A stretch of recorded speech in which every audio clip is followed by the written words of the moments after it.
Good morning once again, and today I would like to go on with that subject what we started with a week ago, and I started to talk about the nervous tissue last week, and now I would like to go on with the nervous tissue, and it was a week ago, so it makes sense, I think, to review very briefly what I introduced last time.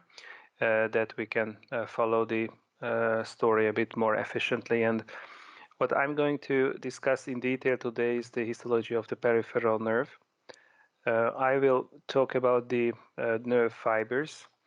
I will tell you what do they do, what kind of nerve fibers do exist. I will talk about axon transport and describe the myelinated and the unmyelinated fibers in detail.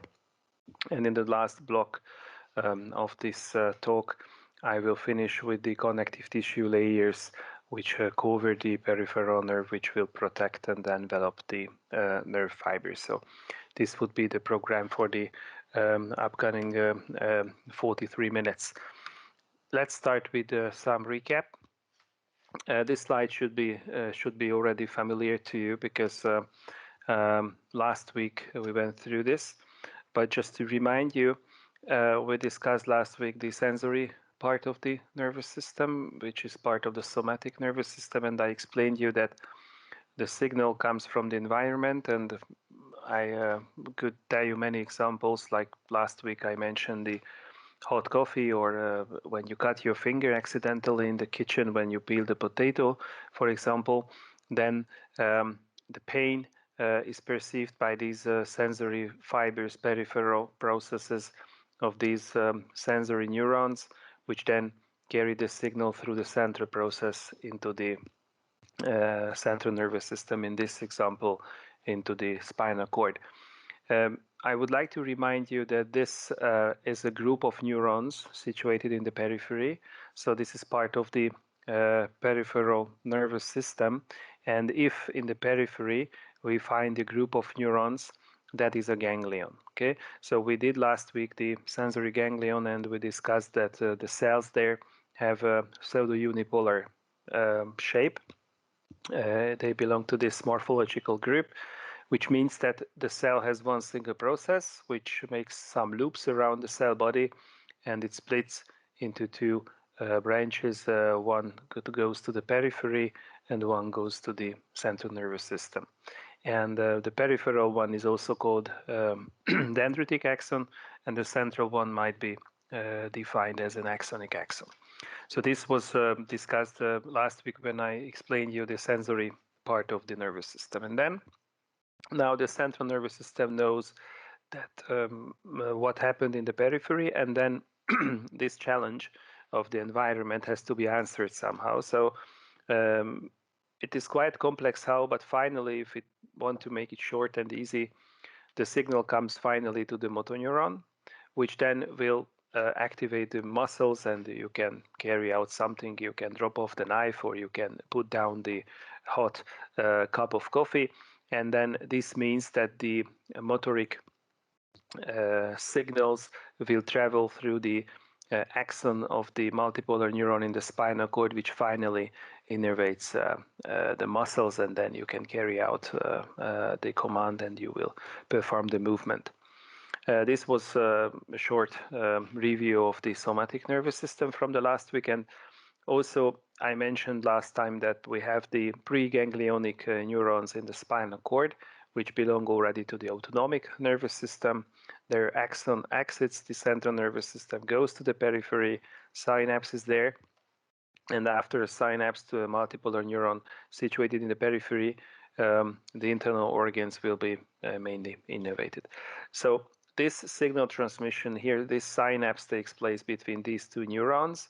And again, in the periphery, if I have a group of neurons, that corresponds to an autonomic ganglion. So this we did also last time, and if you can remember that, I told you that multipolar neurons will be responsible for this in the autonomic ganglion. They get the signal from the preganglionic fibers, and after a synapse, their axon will innervate the organs, which will then change the biological functions independently from our voluntary decisions, from our consciousness. That's why it's called autonomic ganglion. But you know that histologically, in the periphery, we have a group of nerve cell bodies. So again, we have a ganglion that fits with the definition of the ganglion. Don't forget that in the sensory ganglion, we have pseudounipolar cells. In the autonomic ganglion, we have multipolar neurons. This is what we finished with last time. And I made the remark that nerve fibers belonging to these cell bodies are running in the periphery, and they are not just alone and randomly scattered everywhere in the human body, but they are bundled. And this bundle of nerve fibers is that what we are going to talk today, and this is the peripheral nerve. Okay, so if I want to define the peripheral nerve, it is nothing else than a bundle of nerve fibers outside the central nervous system. Again, we have to point out that it is in the periphery because last time I also mentioned this, that in the spinal cord and in the brain also we have the white matter, where we have also bundles of nerve fibers, but they are now within the central nervous system, and there we can find the pathways, the tracts. We don't discuss the tracts and the pathways now, it belongs to the neuroanatomy, but please learn the definition properly and add that the peripheral nerve is made up by the bundles of nerve fibers outside the central nervous system, and if it's outside the central nervous system, it cannot be cannot be the white matter which contains the tracts in the central nervous system. So after this brief recap, we will turn now to the new material for today. That's the peripheral nerve, and I think everybody is already familiar with the microscopy of the peripheral nerves. In the anatomy classes, you have some experience with these structures. They have a yellowish color. You can find them in the peripheral tissues, and as I mentioned, they are made up by bundles of nerve fibers. And in this example, this is the median nerve, but I could list here many nerves. You know that the brachial plexus, for example, has many branches. Those are peripheral nerves, and if I would like to discuss the histology of that, we have to zoom in, of course, to the microscopic level, but now you know how they look like. The yellowish color of the peripheral nerves, which is also quite strongly indicated in the atlases in this very yellow color, is also related to their histological feature, namely that they must be elastic enough to follow the movements of the body, and they are therefore quite rich on elastic fibers, and the natural color of the elastic fibers is yellow. Therefore, the peripheral nerves have some yellowish shade. Okay, let's go on and let's talk about the peripheral nerve, and the peripheral nerve fibers have to be discussed first. And there is a point what we call axon transport, and this is what I would like to explain now. The scheme here is known from the last week, I think. You could maybe remember this. This is the multipolar neuron, and the multipolar neuron has several processes, dendrites, and there is an axon.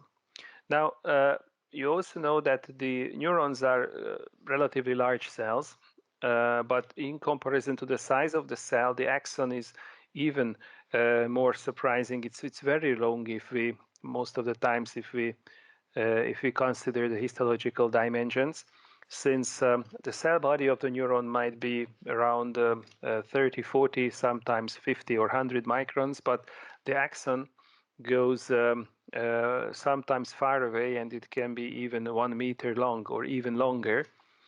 And of course, if this cell has such a long process and at the end there is an end tree, a terminal arborization or telodendrion, that has to be supplied by the cell body, which means that from the cell body through the axon, substances and different kinds of particles and also organelles must be transported. And this has been shown in neuroscience research that there is from the cell body to the terminals a so-called anterograde transport. So from here, from the cell body, some substances are transported inside the cytoplasm of the axon, and this anterograde transport, if we study that, it turns out that some substances are transported pretty fast, and this transport is fast, but what fast means is, of course, everything relative, but we can say that around 50 to 400 millimeters a day transport velocity we have. So in one day, these substances can be transported for 5 to 40 centimeters, which is not even half a meter. So even if we say it's fast, it is not that fast, as the electric signals will spread on the nerves, as you will see later in this lecture. But if I want to transport something to the terminals, which must be released from the terminal, for instance, neurotransmitters, they are released fast, and there is a pretty fast turnover characteristic for these substances, which means that there is a quite fast anterograde transport required for these substances. However, other substances, parts of the cytoskeleton, for instance, are not transported that fast because the rearrangement of the cytoskeletal system in the neurons is not as fast as in other cells. Therefore, the transport of cytoskeletal subunits can go slower also, and these substances or these parts will be transported just with 0.2 or 5 millimeters speed a day, which is definitely slower than the fast component of the anterograde transport. So those substances which are used frequently and which have a faster turnover must be transported faster. This phenomenon that the substances are transported through the axon is also used in many neuroscience research fields in order to map the connectivity of the nerve cells. So one can use this transport to study what brain parts or what parts of the nervous system are connected to what structures. In a year in the neuroanatomy, I will give a lecture on this, but I don't want to go into deeper details now. If substances are transported anterogradely, an opposite reversed transport mechanism is also was also expected, and researchers have shown that indeed there is a reversed direction transport characteristic for the axons also. So some substances are picked up around the end tree, the telodendrion, and those substances may be transported towards the cell body in the reversed direction. And here also we can define a fast and a slow component.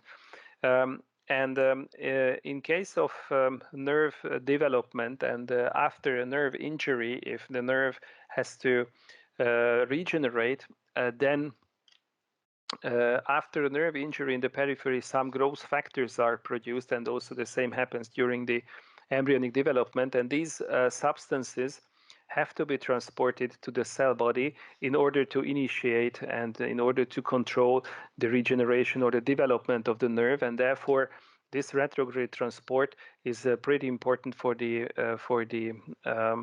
establishment of the nervous system, and the growth factors play an important role in that, and the same is required for the regeneration after a peripheral nerve injury. So this shows that the retrograde transport has some clinical significance, and not only the fast but also the slower transport has something to do with medicine, because you will study later microbiology, and you will meet several kinds of pathogens, mainly viruses, which like to infect the nervous tissue, and those are the so-called neurotropic viruses.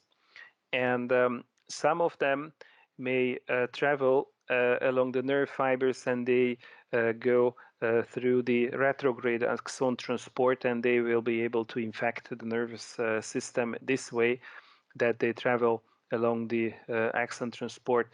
The herpes infection is a viral infection that is pretty common. Blisters appear on the lip of the mouth, and viruses will travel along the ganglia and along the nerve fibers and may persist for the whole life of the patient. We don't know why, but sometimes the herpes viruses spread into the brain and they cause a life-threatening brain damage, encephalitis, which is a life-threatening disease, and one has to treat it as soon as possible. Otherwise, the virus will destroy some parts of the brain, and the patient may even die on that. The rabies infection comes from animals, from infected dogs or from the fox, and if one is attacked by such an infected animal, and you get injured by the teeth of that animal after such an injury, the virus from the saliva of the dog or the fox may spread into the nerves after the animal injured the skin of the patient, and the virus will spread along the axon transport into the brain, and we may apply an immunization in order to avoid that the patient suffers a rabies disease. But if the immunization comes too late and the brain is reached by the virus, we can't treat the patient anymore. This is a practically always deadly disease, so it's better to prevent the development of the disease. Luckily, in many countries, this infection does not occur very frequently, but there are some countries in the world where rabies is still common in animals, and it may spread into the humans also. So this is the story of the axon transport, and you see that it has slow and fast components. Then, if I go on with the nerve fibers, the next point, what I would like to explain you is the term of the nerve fiber and what kind of nerve fibers exist, and I will talk about the myelinated fibers soon. So what about the nerve fiber? And this here is again a very similar scheme what I showed you, and I explained you that through the axon some substances are transported. This is the axon transport. But the cell membrane of the axon transport allows also the passage of electric signals, like depolarization waves may spread on the axon. And where the axon arises in the axon hillock, specific sodium channels will allow the depolarization of the cell membrane. And if this happens, then the signal will run as a depolarization wave through the axon, and it will then eventually activate the cells which are connected to the telodendrion, and then there are synapses through which the signal may spread to the further cell, and this will have, of course, a significant effect, and it has to control several biological functions via electric signals, as we mentioned last week. Now, in some cases, we really have to activate, or we really have to initiate fast answers. Therefore, we have to accelerate the signal transmission in this cell membrane. So we have to add something that will provide a certain electric insulation in order to accelerate the spreading of the action potentials of the electric signals. How to do that? We need glial cells, and these glial cells will provide a certain covering, a certain sheath on the surface of the axon. And these glial cells will be the Schwann cells in the periphery. And I just would like to remind you that last week I mentioned that the nervous tissue is made up by neurons, nerve cells, and by glial cells. The neuron has the main function to signalize, but the neuron is assisted by the glial cells. And now you will see that the glial cells provide a sheath around the axon in order to support it, in order to help its function. And in this case, we have to talk about the Schwann cells. And this also will give us a new term what I have to define, and in this box I pointed it out. So the axon, you do understand, the axon is the process, is the long process of the neuron. but the axon is covered most of the times by glial cells. And this gives us the term nerve fiber, which is not the same as the axon. Even books, and sometimes probably myself also, use the term axon and nerve fiber as a synonym, and that they would have the same meaning. This is not exactly correct, because the nerve fiber is the axon together with the sheath formed by the glial cells around it, and in the periphery, these glial cells are the Schwann cells. And there are two main options how the Schwann cell can be related to the axon, as you will see in the upcoming slides. Let's have a look into this area here, and if I zoom in a bit, you can again see the axon, and you can see the Schwann cells in this scheme. Imagine like this would be a necklace with pearls on it, and you have a wire on which the pearls are sitting. The pearls would be the Schwann cells. Now, you can imagine that the axon is very long, sometimes a meter long, as I mentioned, and the Schwann cells have a certain length, so they are able to cover a certain segment of the axon, but it is unable to do this function alone. So it's like, as I mentioned, the pearls on the necklace.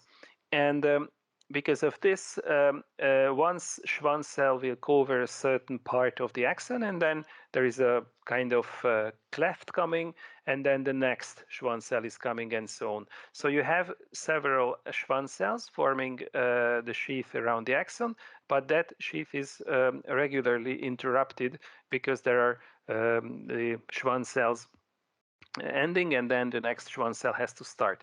This place where the one Schwann cell ends and the next one starts is called node of Ranvier. Ranvier was a scientist who discovered this. And the distance between two nodes of Ranvier is the distance which is covered by one single Schwann cell, and this is called the internodium. Because of the node of Ranvier, between the nodes, internodium. This is the background of the technical term. Please note the length of the internodium. You may also say the distance between two nodes of Ranvier is around 0.2 to 1.5 millimeters, not micrometers, millimeters. So this is a pretty long range in relationship to the histological dimensions. So Schwann cells cover a quite long part of the axon. If we would like to see the node of Ranvier, this is a really hard task. At least at light microscopic level, it's difficult. Here you can see a longitudinal section of a nerve. And here you see how the axons are running. The nerve fiber is the axon with the sheath around it, and you see how one cell ends here. This is one Schwann cell that stops here, and the next Schwann cell starts there, and this kind of cleft here, a space here, is the so-called node of Ranvier. This is sometimes visible at the light microscopic level, but we have to be very lucky when we hit the nerve fiber really longitudinally along its long axis, and if you are lucky, you may see that. If we zoom into this area with an electron microscope, one could see a similar picture. This is a drawing, but it would be very similar in a true electron microscopic image as well. The light blue area represents the axon, that is, in the middle of the structure. And this wavy and complex pattern of cell membrane double layers, I will explain you in the next slides, but this is one Schwann cell here, and this is the other Schwann cell, and there you can see that here don't have such a layered system anymore. So this is the node of Ranvier with the electron microscopic view. In the surface of the axolemma of the membrane of the axon, there are sodium channels here, which allow the depolarization of the cell membrane, and this makes possible that the electric signals will jump from node of Ranvier to the next node of Ranvier. So the electric signal will spread faster because it just jumps from one node of Ranvier to the next one. This is the so-called saltatoric information spreading of electric signals on the axon. You will hear a lot about this in physiology, but in histology it is good enough if you know what the node of Ranvier means, and this kind of system will accelerate the signal spreading. It increases the conductance velocity of the nerve fibers, as you will see in later slides. So this is what the Schwann cells do. And if we zoom in to the Schwann cells have two options how they can be interrelated, or how they can be connected with the axon. There is an option what we call myelin sheath, and this is what you see more frequently. And then there is also another way how the Schwann cell can be related to the axon, and that is the so-called unmyelinated or Schwann sheath structure. I'm going to explain you this also a bit later. Very rarely, sometimes we may find short parts of axons without any sheath, but this is more exceptional. So I'm going to talk about the myelinated axon now. In order to make it understandable, I would go to talk about the stages of its development, because if you follow how it is formed, it's easier to understand its structure. So imagine that we are somewhere in the embryonic or in the fetal life, and this is a developing Schwann cell, and this is an axon which is also growing, developing during the embryonic life. It's starting to form a connection between the central nervous system and the periphery, and it grows. Now, if the axon comes close to a future Schwann cell, the Schwann cell will realize that the axon is here, and will form an invagination on its cell membrane, which will pick up the axon. And after this, this process of the cell will start to wrap around the axon. It's like hugging around the axon, and gradually, step by step, this cell membrane invagination will be deeper and deeper, which means finally that a very complex system of cell membrane double layers will be formed, which means that the axon is in the middle, and it is wrapped around, it is covered by multiple double layers of the cell membrane, which starts to develop as an invagination of the surface cell membrane. So this is the scheme of the myelin sheath. This system of cell membrane double layers together is the myelin sheath, and the axon is therefore myelinated, or you may use the term myelinated fiber also. So one more technical term, or two more technical terms you have to know now. The place, the spot where this invagination is starting is a double layer of the cell membrane, which can be identified by electron microscope. And this will be the so-called outer mesaxon, and the outer mesaxon means the spot where the cell membrane double layer was formed. And if you follow this, you can reach the axon this way, and where the axon is found, again a double layer, the other end of the same double layer can be identified, and this is designated as the inner mesaxon. Okay, so outer and inner mesaxon is the beginning and the end of the cell membrane double layer, which forms this myelin sheath.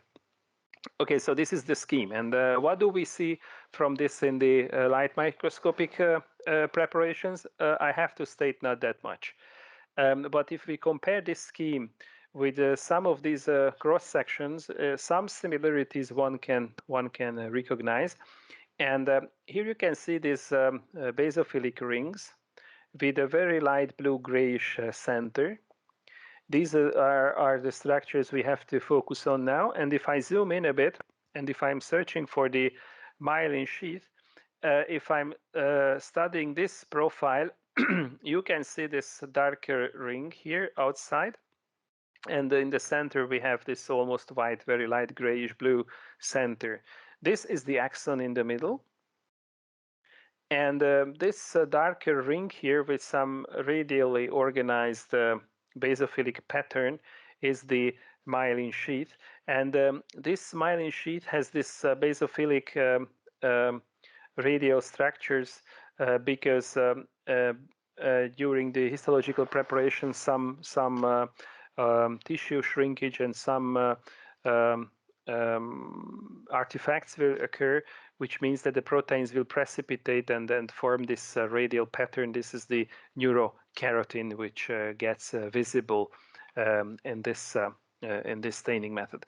So this double arrow shows you the myelin sheath in the image, and this corresponds to that in the scheme. And if we are lucky, we may hit also the nucleus of the cell, which is the nucleus of the Schwann cell that is located next to the myelin sheath. Of course, you don't hit always the nucleus because, as I mentioned, the internodium is quite long, 0.2 to 1.5 millimeters. The nucleus is not that large, so to hit the nucleus does not happen very frequently. But if we are lucky, we may find some examples for that. So this is what you see from the myelin sheath in the light microscope. There are many similar profiles in this cross section of the peripheral nerve. Some of those collapse because of the shrinkage. This is also artifacts. These were already damaged, but those which are fixed properly have this nice pattern. What do I see if I use the electron microscope? So if I zoom in to the myelin sheath, one can see these black and light gray stripes or lines. The dark ones are the so-called dense lines, and the lighter areas between them are the so-called intra-period lines, which corresponds to the extracellular space. So imagine that this is a labyrinth, and if I'm walking into this labyrinth, I'm still outside the cell. This is the extracellular space here between the cell membranes. This is the light line, and then those cell membranes will form the dark dense lines. Of course, the extracellular space is sealed because it has to be closed, and it provides an electric insulation. So there are proteins in between which are responsible for the closure of the extracellular space. But the myelin sheath is mainly made up by the phospholipids of the cell membrane. This is, as you know from cell biology, the cell membrane is mainly made up by lipids, phospholipids, and proteins. In the myelin sheath, there are many proteins. I listed here 3 examples. If you could memorize these, it would be nice for the exam. Myelin basic protein, peripheral myelin protein, and protein 0 are the proteins which are found here in the highest amount. They may have some clinical significance, maybe not mainly in the peripheral nervous system, but in the central nervous system, similar proteins are also found. And we don't know why, but sometimes the immune system attacks these proteins, and some myelin diseases may occur. In the central nervous system, it's very common, unfortunately, that the immune system attacks the myelin sheath, and the so-called multiple sclerosis occurs, which means that it's an example for the myelin disease. The demyelination occurs. You will hear a lot about this disease later in your studies. In the practice, we also show you the myelin sheath with a different technique. And this staining method we also use. This is the osmium tetroxide staining. There you can see as black rings within the peripheral nerve, the myelin sheaths.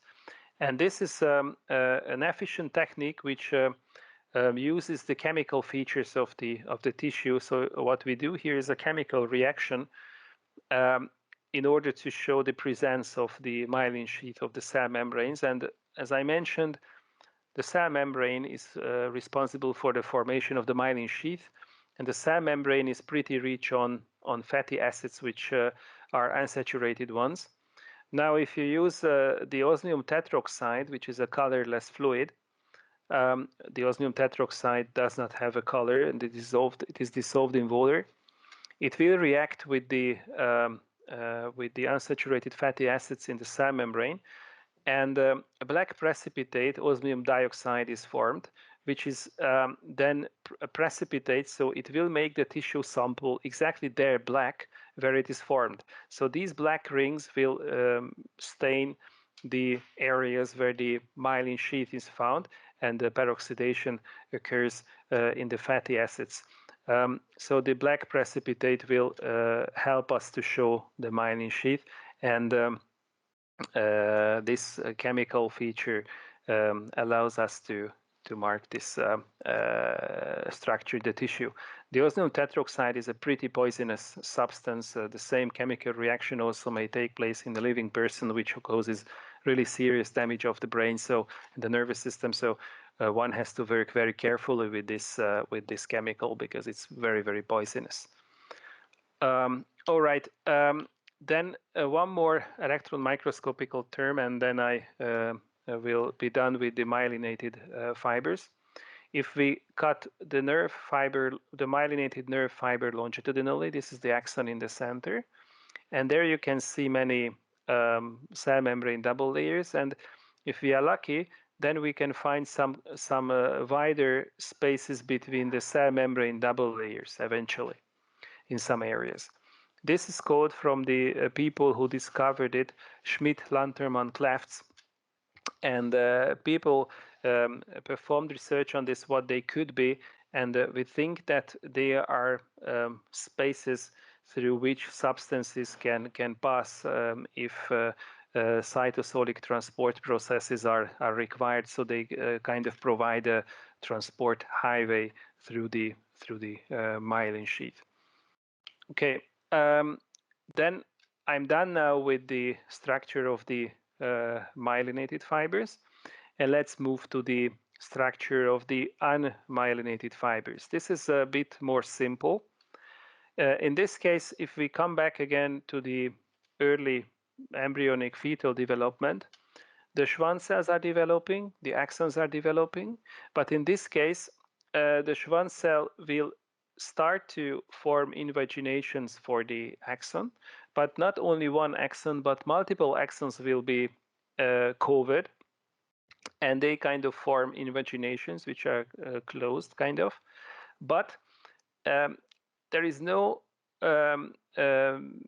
cell membrane double layer formed that would wrap around the axon. So this cell membrane double layer system is not formed anymore. So that's why no myelin sheath is formed, and this means that the fibers will stay unmyelinated. In a light microscopic sample, if you want to find these unmyelinated fibers, it is not very easy to find them, but if you know that these are the myelinated ones, these dark basophilic rings, in between you can see some foamy areas. You see these little white bubbles, and the tissue is seemingly leaky. So one has the impression like you would have some kind of foamy substance or bubbles in the tissue. This is which corresponds to the unmyelinated fibers. And if we zoom in with electron microscope, one can see here the nucleus of the Schwann cell. And the Schwann cell nucleus is surrounded by the cytoplasm, of course. And if we follow the cell membrane, everywhere you can see invaginations which start from the surface, and these are the cross sections of the axons which are covered by the Schwann cell but not surrounded by cell membrane double layers. So these are the unmyelinated axons in the Schwann cells. This table summarizes the types of the nerve fibers. There are two main classifications what you can find in the books. There is the Lloyd's and the Erlanger's classification, and they are quite similar, just the one uses Roman numbers and letters, the other one uses Arabic and Greek symbols. So you have to learn at least one of these. I would be happy if you would learn both, but you will see that in your future career you may need this.